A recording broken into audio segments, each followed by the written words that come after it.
right, Commissioner Colwell. Thank you, Chairman. A lot of things have been said, and we've heard it. Direct, attention brought to certain things, and like we say, the word God. I mean, in what part of the Ten Commandments does refer to any one religion? It doesn't. Everybody's worried about the word God in the Ten Commandments. The word God is all over the place. If you're on your way here to work, I'm work, you guys are not at work, but you came here, if you bought a cup of coffee, used a government note to pay for that coffee. It was printed by the United States of America that said, "In God we trust."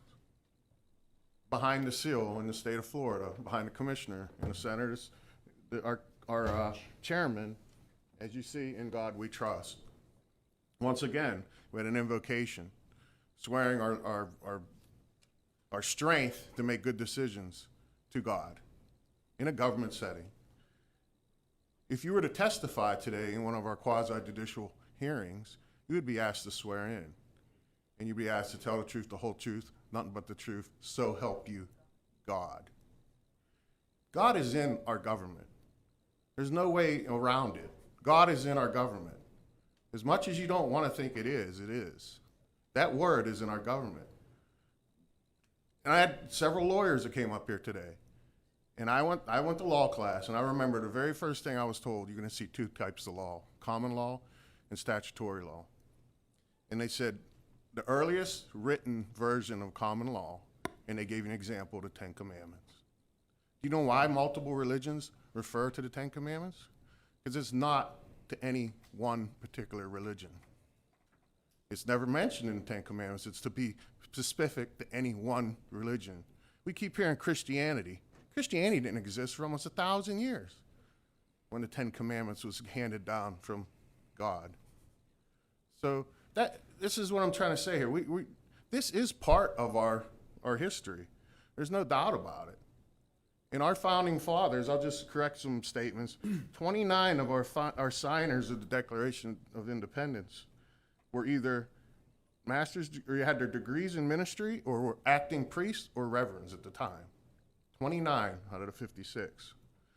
So if you don't think they were guided by some sort of secular beliefs or believed or used the Ten Commandments, just like the Magna Carta, which was referred to, well, if you take the Magna Carta, which was part of the documents our founding fathers looked to, and then we talked about the common law in the Magna Carta, it came from the Ten Commandments. The British saw that. This was basically handed down because humanity was being treated wrong. The Egyptians were punishing a group of people, human beings just like them, enslaving them, killing them, forcing them to abide by idols that they called laws, God. And this is what the whole thing was. It was crazy laws to protect humanity. It was the first written document of our common laws. And that's what it is. Even in the Quran, they use the same language in the Quran. Like some people here said, it's not in there. I just looked it up. It's because it's universal. It's common law. It's to protect humanity from other inhumane conditions. And that's all it is. It doesn't refer to any one particular religion over the other. Religions have adopted it because they believe in it, but that's where we're at today. You're not going to escape God. It's with us. God is in our government. God will always be in our government. So I don't have a problem with this display, especially the way it's going to be displayed alongside the other founding documents that we get our secular beliefs from, where we base our laws here in this country, in the state of Florida, on our secular beliefs. And that's just truly what it is. That's how we live our life. We're not going to stone people because they commit murder, but what we are going to do is arrest them and charge them with murder, which is a statutory law that came from common law. We all understand that's wrong. Commonly understood by humans that is wrong. And that's all the Ten Commandments talks about. It doesn't specifically point out any one religion over the other. Thank you. Commissioner McNabb.